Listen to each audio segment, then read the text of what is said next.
నేను దానికన్నా ముందు ఈ పాయింట్ చెప్తున్నా సార్. ఓకే. ఆ రోజు తెలంగాణలో రామకృష్ణ ఆంధ్ర రామకృష్ణతో పాట పాడించినప్పుడు ఒక్కడన్నా ఈ పాటను ఎందుకు విభేదించలేదు అంటున్నా.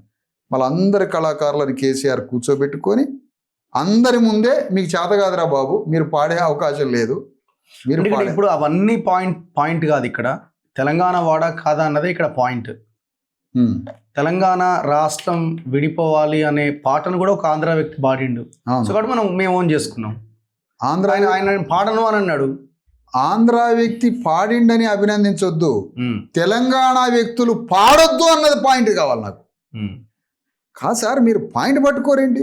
తెలంగాణలో 1,00,000 మంది పాటలు పాడే కళాకారులు ఉన్నారు సార్.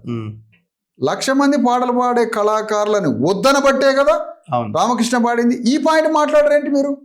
వీళ్ళు లేకపోతే రామకృష్ణ పాడితే దాన్ని అభినందించవచ్చేమో, పాడిండి మాకెవడు లేడండి అని పాడిస్తే అది వేరే విషయం.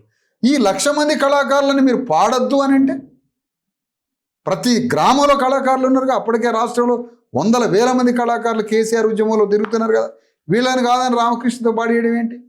అంటే నీకు ఏం కావాలి? అసలు అక్కడే తెలంగాణ ఆత్మగౌరవాన్ని కత్తులు పెట్టి కిల్ చేయాలి అక్కడ.